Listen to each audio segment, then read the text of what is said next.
Hi, I'm Keith Oberg. For the last 25 years, I've been studying the condition of homes, first as a general contractor, and then for the last 15 years as a professional home inspector. As a professional home inspector, it's my job to help homeowners understand the condition of their home.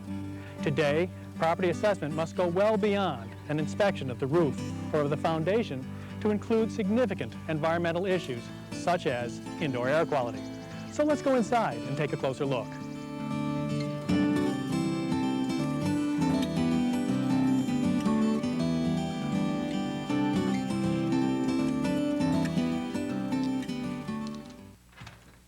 We spend an increasingly large part of our time in the indoor environment.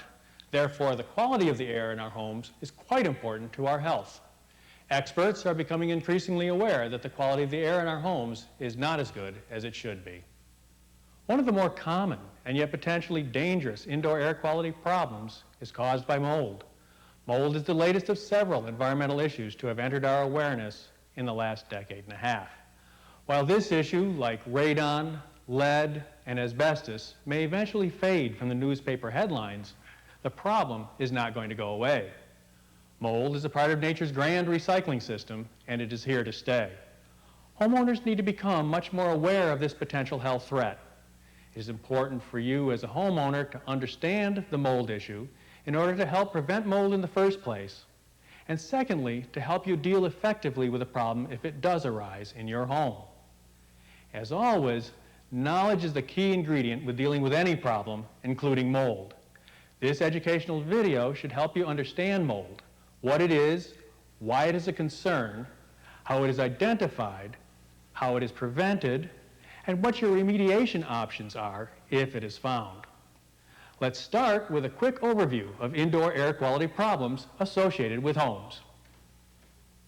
Indoor air quality, or IAQ, should be a significant area of concern for all homeowners. There are potentially serious or even deadly health issues associated with indoor air quality, and yet we are unaware of the presence of many indoor air contaminants. In many instances, contaminants or pollutants, such as radon, carbon monoxide, and mold toxins, are impossible to see or smell. This leaves plenty of room for overreaction, or worse, complacency. There are three basic types of indoor air quality contaminants. Chemicals, such as carbon monoxide, petroleum products, pesticides, chemical cleaners, lead, and asbestos. Radioactive, such as radon, and biological, such as insect pests and their waste products, bacteria, viruses, common allergens, and especially molds.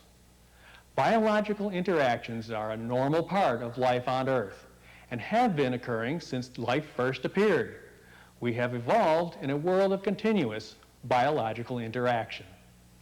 Our bodies have developed coping strategies for many of the potential biological assaults that arise from the evolutionary struggle for supremacy that characterizes life on this planet. But our modern indoor environments have altered those equations, some for the better, and some, as you will see, for the worse. Mold, in fact, is taking advantage of some of our modern developments. We have generally dried out our indoor environment and kept it cleaner, which is beneficial, but we have also tightened our structures, such as these modern windows, reducing the amount of fresh air in our homes. And we have introduced engineered wood products that provide a ready food source for molds. A basic understanding of the relationship between moisture, organic building materials, and human activity in our homes is necessary if we are going to be able to deal effectively with the problem of mold. So what is this stuff called mold? It is fungi in the same general group of organisms as yeasts, which are single-celled, and mushrooms, which are much larger and readily visible fungal organisms. There are approximately 1.5 million species of various fungi. Fungi are said to encompass nearly 25% of the total biomass on the planet. Within the fungi family, there are approximately 100,000 known species of mold, and there are suspected to be over 200,000 that have not yet been identified. Molds are small and filamentous fungi, meaning that they consist of tiny strands of cellular material that develop in colonies on or in organic material. They send rhizomes, similar to roots, into the material to find and extract nutrients and create a visible portion on the surface of the material called the fruiting body that produce the spores that seed future generations. Everywhere around us, both indoors and out, the air is filled with millions upon millions of tiny, invisible mold spores that are adrift in a quest for suitable growing conditions. The fruiting bodies of molds are quite small, so they become apparent to us only in concentrations known as colonies. Molds, as with all fungi, break down organic material, thus creating the necessary building blocks for new life. They are nature's primary recycling system. Without mold, life's waste products would pile up undecayed, offering little value to emerging life. An important point to remember is that molds require moisture and warmth to break down dead or alive organic materials as their primary food source. The typical food sources that we are most concerned with when it comes to indoor air quality include wood and wood products such as particle board, paneling, paper, wallpaper, and many adhesives. It also includes organic clothing such as wool and cotton, home furnishings such as carpeting, cushions, and draperies, our own foods, dust, and even insect bodies and fecal matter. Dust is a mold food source because it includes organic materials such as hair, skin cells, insect parts, food particles, cobwebs, and pollen. If conditions are suitable, molds will attempt to digest most organic materials found in the home. As you can see in this severely water-damaged home, different types of mold and fungi are growing everywhere. And it appears that molds are particularly successful when growing on manufactured wood products, particularly the paper and wet wallboard. The process of rendering wood into forms suitable for the production of particle board and paper, such as that used for drywall surfaces, exposes the cellulose and starches that various molds live on. In addition, these materials are very capable of absorbing and retaining moisture, thus creating ideal conditions for mold growth. Molds exist in all homes and indoor environments in varying amounts, ideally in amounts less than what is found in the outdoor environment. It is all around us all the time, but we generally do not see it. We usually only become aware of mold when we smell a musty odor or actually see it. Visible mold typically consists of a relatively thin surface growth of varying thickness, usually on organic materials. The growths can be slimy or powdery, patchy, spotty, or full cover, and of almost any color, often of mixed colors. Mildew, with which we are probably all familiar, is a type of mold. Molds are commonly referred to as mildew can often be found here in the shower, growing along the caulk or grout. But many of the molds that we commonly identify as mildew may actually be any of a number of different mold species, including Stachybotrys mold, the one that has made most of the recent headlines. Stachybotrys is a slimy, greenish-black mold when active, but in small infestations can be mistaken as common mildew. It requires very damp conditions, low nitrogen levels, and minimal competition, and is therefore not as common as some other household molds, but it is still quite common. The fact that we may not notice any mold does not mean that it does not exist in our homes. It needs to be understood that mold can easily be hidden within walls or floors or specific building materials. An extensive infestation may not be visible. However, any significant viable infestation is likely to include a musty odor that we have long associated with mold or mildew, or will have been induced by a moisture problem that will leave physical clues that we should be alert to. We will tell you what to look for later in the video. So what is the big concern about mold? After all, it is in the broad view generally beneficial, and it's been around forever. Most of us have seen mold, smelled mold, and maybe even found mold in our homes, and yet aren't aware of any health consequences. It is tempting to think that some of the most recent headlines are rooted in overreaction. But there are serious health consequences from mold. While some overreaction probably occurs, mold definitely can cause serious illness. For example, in Cleveland, Ohio, after flooding had occurred in the early 1990s, a number of infants were coughing up blood due to bleeding in their lungs, a disorder called pulmonary hemorrhage. There were 45 documented cases of pulmonary hemorrhage, and 16 of the infants died. In December 1994, the Centers for Disease Control and Prevention led an investigation on the first 10 cases. They found that these infants lived in water-damaged homes containing Stachybotrys. In New York, the nearly 300 tenants of 2 apartment buildings in Manhattan sued, alleging that toxic mold sickened hundreds of people and possibly hastened the death of others. Leaking water caused conditions in which green, purple, and black mold could be seen on the walls. Lawyers claimed that toxic airborne mold had affected many residents, causing skin rashes, lung and mouth infections, short-term memory loss, and fatigue, as well as bleeding from the nose and gums. In Texas, a family was forced to abandon their $300,000 estate home and all their belongings after mold due to leaking plumbing was found to include Stachybotrys. And experts have declared that serious brain damage to the husband and young son was caused by the mold infestation. In Michigan, a family suffered chronic nosebleeds, sore throats, headaches, chest congestion, and burning eyes, memory loss, and ultimately interstitial lung disease, at which point they abandoned their home. Flooding subsequent to a blizzard had resulted in high levels of Stachybotrys mold. This is a tiny sampling of the major health problems and resultant lawsuits from around the country that continue to pour in. Mold testing laboratories are gearing up, and insurance companies are devising strategies to reduce liability for mold claims. Mold affects people in 3 different health-related ways.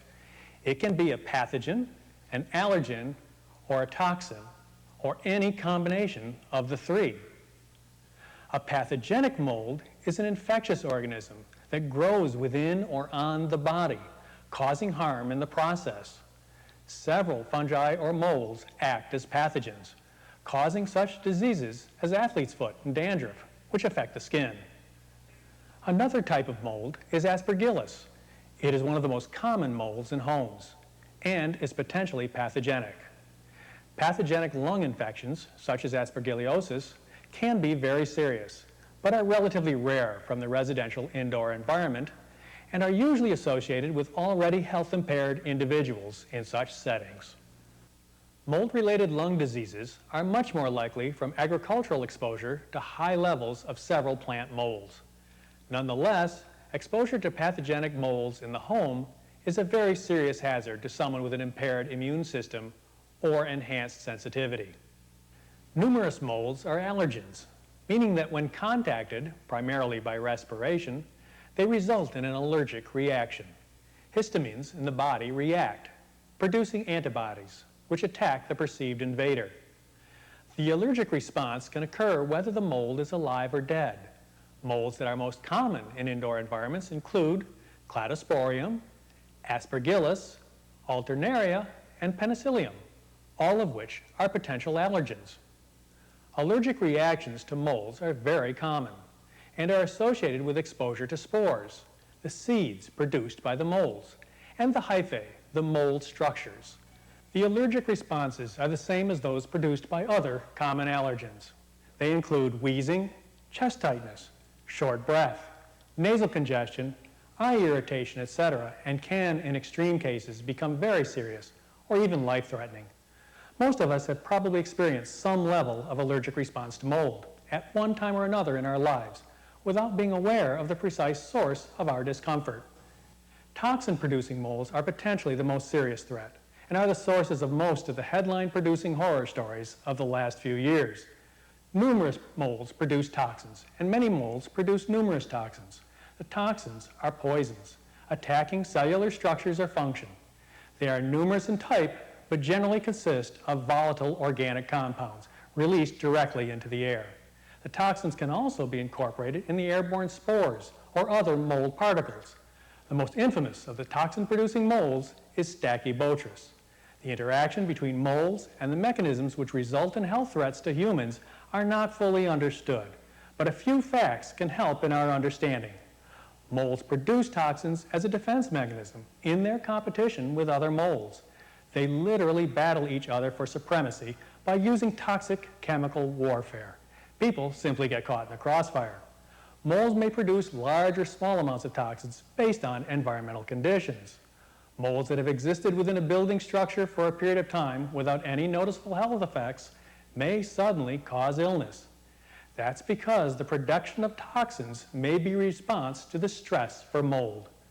Therefore, our efforts to reduce mold growth may, at least in the short term, end up producing more toxins. In addition, as we dry out a mold infestation, the particles and spores produced by that mold are more easily made airborne, potentially increasing the threat to occupants.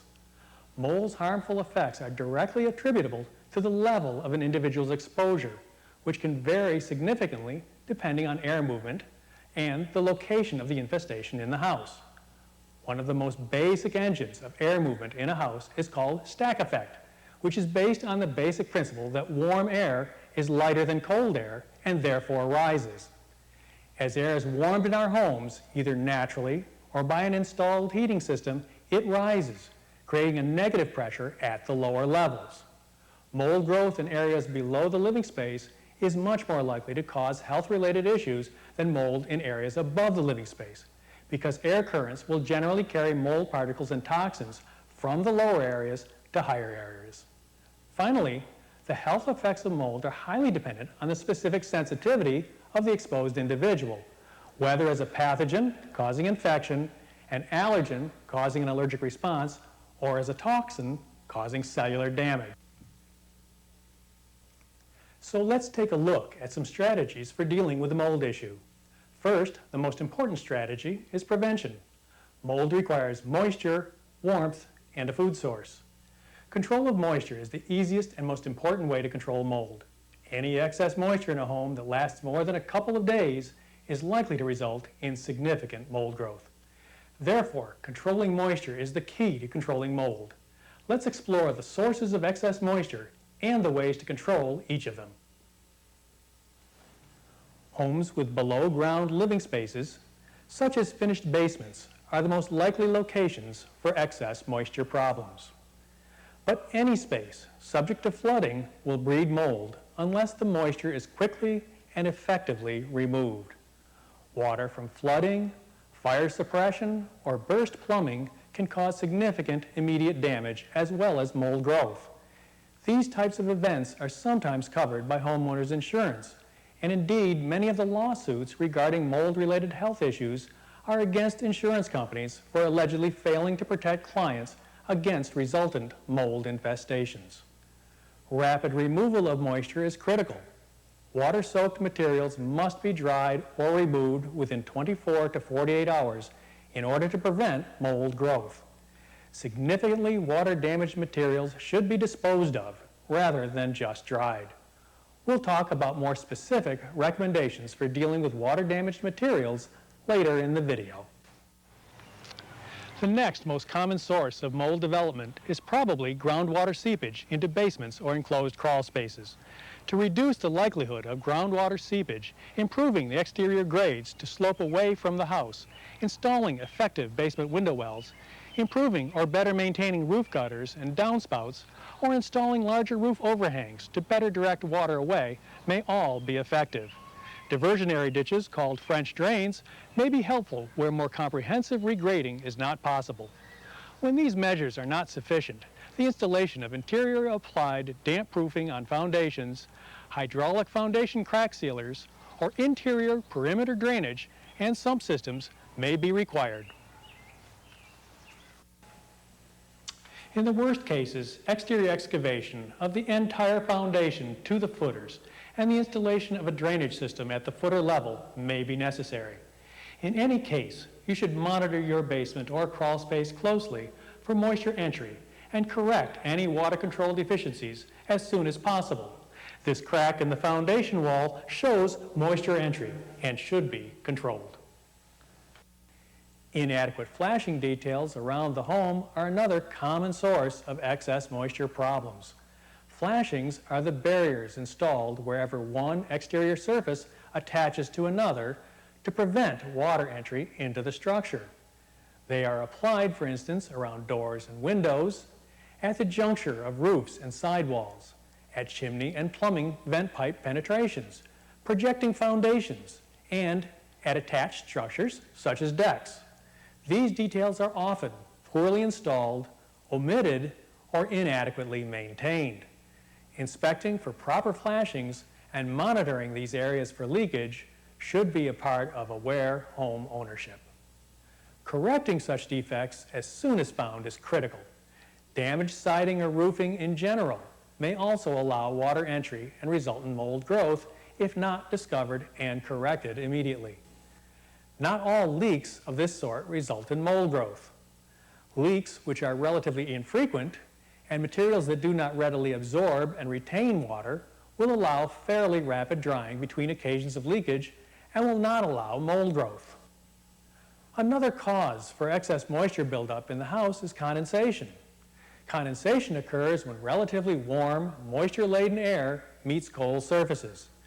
Since cold air adjacent to these surfaces cannot hold as much water vapor as warm air, the moisture condenses onto the colder surfaces. This is the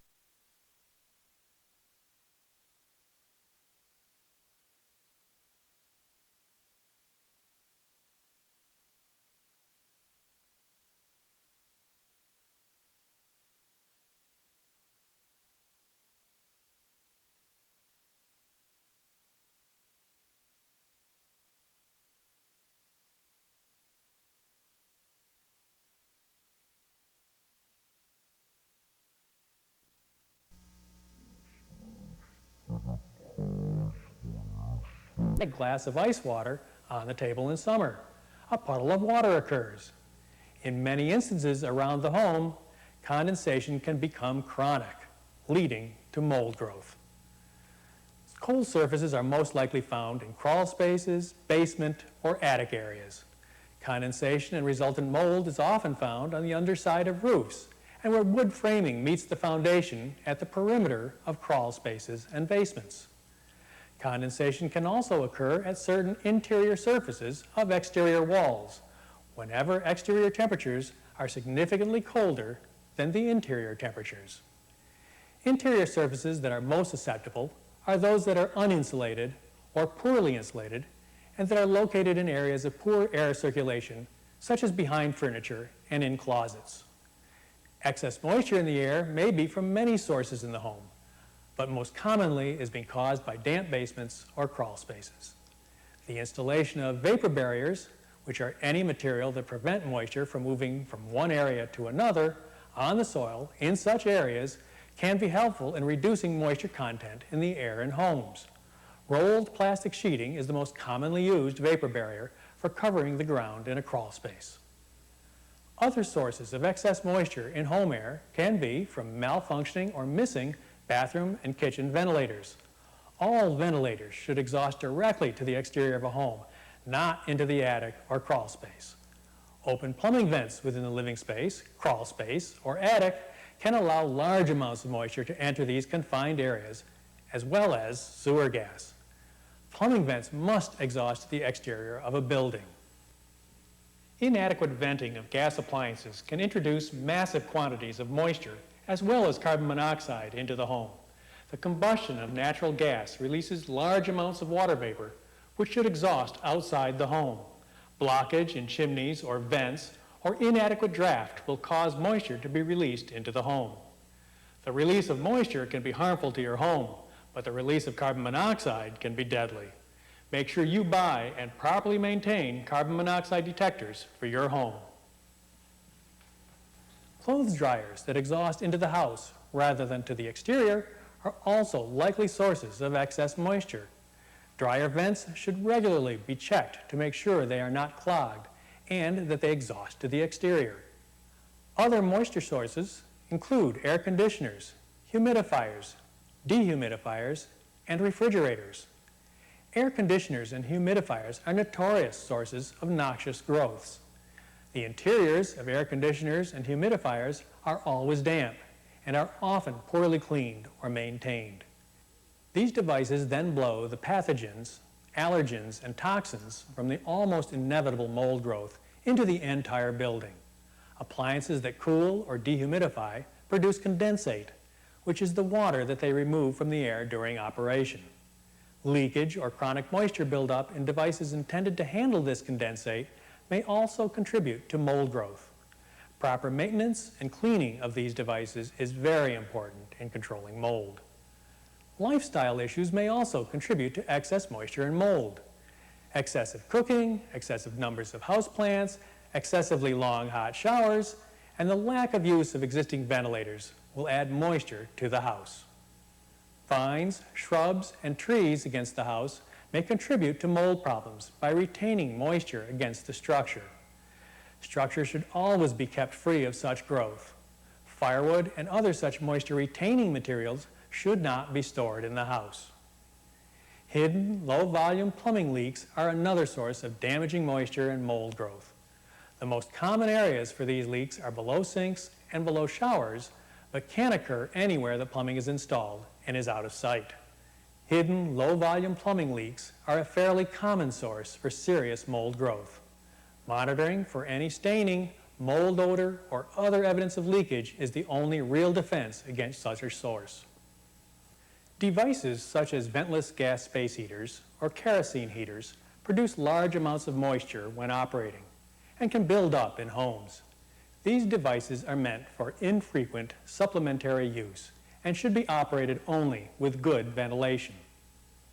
Lastly, seasonal use houses and second homes that are not heated or cooled when unoccupied can have significant mold issues. Heating and air conditioning both have the effect of reducing relative moisture levels in the indoor air. General moisture levels in closed-up seasonal homes can easily exceed the levels necessary to sustain mold growth, which can then occur in both the building materials and the furnishings. Maintaining minimum heat or cooling in unoccupied homes is highly desirable, despite the added cost. From this long list of potential sources of excess moisture, it becomes clear that mold problems in homes are not uncommon. In fact, mold spores are everywhere in the outdoor air, and most homes harbor some mold growth. As indicated earlier, whether mold becomes a health problem for you is dependent on the amount, the type, the conditions under which the mold is growing, and your susceptibility. Most of the mold problems resulting in national headlines arose when individuals suffering from health problems came to believe that mold was the source of their problem. In other words, the health problem became the impetus for recognizing or identifying the mold problem. If you or anyone you know is experiencing a health problem that you think is mold-related, see a physician. If you see visible mold or smell mold, or your house has suffered conditions you know could cause mold to grow, such as flooding or leaking pipes, certain steps should be undertaken. First, learn about the issue. By watching this video and doing additional research, you are preparing yourself with some of the knowledge necessary to deal with the issue in an intelligent way. Watching this video does not make you a mold expert or necessarily qualified to perform mold remediation. With serious mold infestations, you should seek out professional assistance. The second step is to investigate. You will need to get some understanding as to the extent of the problem. You'll be looking for several things, such as obvious mold infestations or hidden mold problems, and potential water or moisture sources. Be careful. Do not disturb or handle the mold without wearing some protective personal equipment. Specific guidelines are listed in the EPA's Guide to Mold Remediation in Schools and Commercial Buildings. The EPA recommends an N95 respirator mask to cover the nose and mouth, along with goggles and gloves. The EPA recommended N95 mask blocks particulates only. If you detect a strong odor associated with a mold, it is advisable to use a more advanced mask, such as this one, to reduce exposure to VOCs. If you have discovered a mold infestation, you must consider the possibility that there is hidden mold. This can be difficult to determine, and it might be worth getting an opinion from an accredited professional home inspector or environmental professional. If you have uncovered a moisture source, it is important to resolve the water problem quickly as indicated earlier. Of course, it is important not to disturb mold infestation while trying to correct a water source problem. At this point, you may want to consider mold testing. The decision to test for mold is always optional for a homeowner, but testing for mold is a smart approach whenever you wish to determine whether a visible mold is the infamous Stachybotrys, or to determine if an apparent mold odor in the house is truly from a mold infestation. If significant flooding or other water entry has occurred, it may be wise to have testing done to determine if any hidden mold may exist. There are several testing methods which we will review later in the video. Once you have determined that there is mold growth or a mold-related health issue, what can you do about it? While there is some difference in approach depending on whether we have simply identified the presence of mold or if there is already an identified health issue related to the mold, the general recommended actions remain the same. To date, the official guidance that we have in this regard is limited. There are several resources available on the internet. Guidelines on assessment and remediation of fungi in indoor environments from the New York City Department of Health. Brief Guide to Mold, Moisture, and Your Home from the EPA, Questions and Answers on Stachybotrys chartarum and other molds from the Centers for Disease Control, and Mold Remediation in Schools and Commercial Buildings from the EPA. The following protocols for mold correction are based primarily on the New York City Department of Health publication. The New York City Health Department document provides specific guidelines for removal of water-damaged organic materials to be used for commercial buildings or where a specific health risk has been identified. While the guidelines were designed for commercial building maintenance staffs, the information can be quite instructive to an individual homeowner attempting to determine an appropriate response to a mold infestation. The document divides the work into 5 potential cleanup levels, depending primarily on the size of the water-damaged and mold-affected area. Level 1 involves 10 square feet or less, or the equivalent of an approximate 3-foot by 3-foot area. In this instance, anyone can remove the damaged materials. Respiratory protection, gloves, and eye protection are recommended. The affected area should be vacated, and any sensitized or weakened individuals should be removed from adjacent areas. Special containment procedures, akin to asbestos removal containment, are not required, but dust suppression is recommended. This can mean misting the affected area, placing plastic on the floor below the work area, and installing a fan in a nearby window to blow air out of the room being cleaned. Non-cleanable materials must be placed in plastic bags and removed via normal disposal methods. The area should be damp mopped when done and then dried, and vacuuming should only be done if the equipment is HEPA quality. A common shop vac is not a HEPA quality vacuum. HEPA vacuuming equipment is rated to remove particles efficiently and of a small enough size to help ensure that mold particles are not simply being blown about the workplace. Staging areas or entry areas should be left cleaned, and all areas visibly cleaned and dry. Subsequent levels include 10 to 30 square feet of damaged materials, 30 to 100 square feet, and over 100 square feet at level 4. Each level increases the protection requirements for the public and workers. At level 4, only personnel trained in hazardous material removal can do the work. They must wear full-faced respirators and disposable clothing. They must completely contain the work area using negative pressure, airlocks, and a decontamination room. They must remove the public from any adjacent areas and seal off any ductwork or vents. And finally, air monitoring is necessary prior to reoccupancy. This is equivalent to the protective measures required for large asbestos removal projects. A 5th level specifies remediation procedures necessary for the correction of mold growth in HVAC systems, heating, ventilating, and air conditioning systems. Suffice it to say that for the average homeowner, anything over the equivalent of level 1, which is an area no larger than 10 square feet, ought to be handled by professionals for your own safety. It will be necessary for someone to clean the mold growth from the affected materials or remove the water-damaged materials that cannot be cleaned of mold growth. Any cleaning that you or another person performs must involve, again, the use of personal protective equipment. If you intend to remove the mold yourself, you should first understand the guidelines prescribed in this video and in several government websites. If you are suffering any health problems that you believe are related to mold, or suffer from asthma or other breathing problems, you should not do this work yourself. Whether specific materials are to be cleaned or removed will be an individual judgment call, but cushioned furniture, carpeting, and clothing are unlikely to be cleanable and should be discarded. Unpainted drywall, fiberboard, and particle board are also unlikely to be fully cleanable. Painted, washable, or non-porous surfaces should be cleanable in regard to mold as long as they are not significantly water damaged. Detergent solution should be used when cleaning mold, and bleach may be helpful. Care should be taken when using a product such as bleach. The material should be visibly free of mold when complete, and the material should be dried quickly.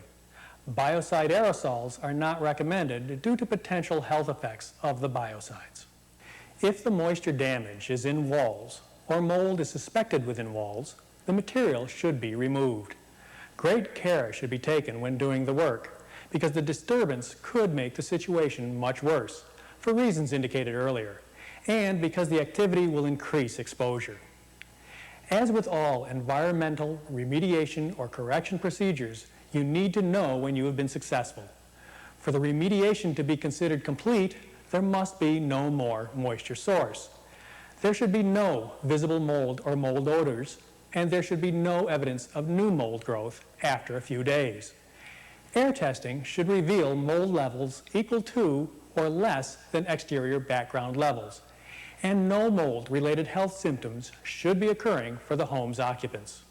You should follow sensible procedures as outlined for the removal of small amounts of mold-infested materials in the house, or hire competent professionals experienced in mold removal for the larger projects. Prior to and after removal, you might want to consider mold testing. Testing after mold remediation will help you determine if this removal has been successful. Mold testing in residences prior to remediation is a relatively new phenomenon. Spurred on by the headlines, more and more homeowners are electing to have mold tested. Mold testing is most often performed when mold is discovered during a real estate sale, or when a health problem is suspected to relate to the presence of mold. The equipment necessary to do your own sampling is readily available, or you may want to hire a professional home inspector, accredited mold expert, or industrial hygienist. If you do the sampling yourself, you may still want an expert to interpret the results. Mold testing at present consists of two basic types, air sampling and bulk or surface sampling, which may also be referred to as swab testing. Air testing should be performed at minimum in the area of the residence that is suspected to harbor a mold infestation or would be most likely to be infested. Air testing is done in two very different ways. One utilizes a settling plate. In this method, agar-agar, a growth medium, is mixed on-site in a petri dish. Once ready, the plate is left for a prescribed period of time in the open air or is applied to a register to sample ducted air from the forced air system. The dish is then sealed and delivered to a laboratory where the subsequent mold growth is identified. This method detects only viable molds, that is, molds that are alive, and that are compatible with the growth medium in the petri dish. The test is therefore relatively inaccurate and does not truly quantify the infestation. This test does give some idea of the mold types growing in the indoor environment, and if combined with an outdoor sample taken at the same time to indicate a background level, may be reasonably informative. A mold that was found growing in the interior test dish that did not occur in the exterior dish could be reasonably assumed to be due to an infestation in the house. The second test uses an air sampling device and requires a pump. A measured amount of air is drawn across a sticky plate to which the spores and mold pieces adhere. This method also involves lab analysis, but in this instance, both viable and non-viable mold concentrations are measured. In conjunction with a background test of the exterior air mold levels, this test can yield an indication of indoor concentrations of mold, as well as the specific types of mold. However, neither test type can detect specific mycotoxins, the poisons that cause the most debilitating health symptoms. Suitable field tests for toxins may be in development, but do not yet exist. In addition to air testing, another method is bulk, surface, or swipe testing. This test is used where visible mold is observed or suspected and is a direct sampling of the mold material. A bulk test means that a piece of the affected material is actually removed. In the swab test, a measured area is swiped using a sticky tape or treated swab to collect a sample of the mold itself without damaging the material it grows on. The sample is then sealed and delivered to a laboratory where it may be cultured in agar-agar and analyzed, or simply analyzed directly from the sample. Mold parts or spores can be identified from the samples. At several occasions in this video, we have suggested that you consult with experts to assist in evaluating your potential mold problem. Finding qualified experts can be difficult. The best way to identify mold-conducive conditions is to employ the services of a professional home inspector. Identifying moisture problems is the most important part of a quality home inspection. We recommend that you choose a member of the American Society of Home Inspectors to help ensure that the individual is truly qualified. Industrial hygienists are the most qualified to identify, quantify, and assess mold problems, but generally do not operate on the residential level. Numerous individuals from varying backgrounds have become expert in the subject and offer identification and sampling services. No governmental certification programs are in place to regulate these practitioners. Mold remediation firms, meaning companies that professionally clean up or remove mold infestations, are increasingly common, but again are not regulated in most areas. Referrals from other satisfied customers will be your best resource. Numerous laboratories test for mold. The best labs are state certified and listed for mold services. Most national testing laboratories are present on the web and can be easily compared. You may want to look for participation in the National Voluntary Laboratory Approval Program. You should never blindly accept the advice of any expert. If you feel that the information or services you receive are inadequate, you should look for further input from others. We have explored the emerging issue of mold and its effect on homes and home occupants. We have learned what mold is, why it's a health problem, how to identify it, and what causes mold to grow in our homes, and how to prevent it from growing. We have discussed how to test for mold and the appropriate treatment for mold infestation, but there is much that health professionals and indoor air quality experts don't yet know. Most of the more extreme health effects and the nature of their association with mold in the residential setting are still to be discovered. We may know, in any specific instance, that mold was found, that it can have health effects, and that illness has occurred. But the precise cause and exposure levels necessary for illness to occur remain unclear. We don't yet have known firm exposure limits, and we don't know the specific health effects of numerous species of mold. We have made the information on this video as up-to-date and relevant as possible. But as with many of the environmental issues to affect us in recent years, new studies and further information may change our perspective on the problem, as well as our strategies for preventing and correcting mold infestations. We hope that this video has been helpful to you as you seek to understand potential mold problems in your home. It's not intended to be exhaustive. We recommend that you continue to research the issue. Seek the help of health professionals and building experts. As we all become more aware, we may be able to reduce the incidence of serious mold infestations in our homes. But mold isn't going to go away. Accidents, misjudgment, poor maintenance, deficient materials, and hidden defects will always give mold a chance to affect our lives. For Mold in Our Homes, I'm Keith Oberg.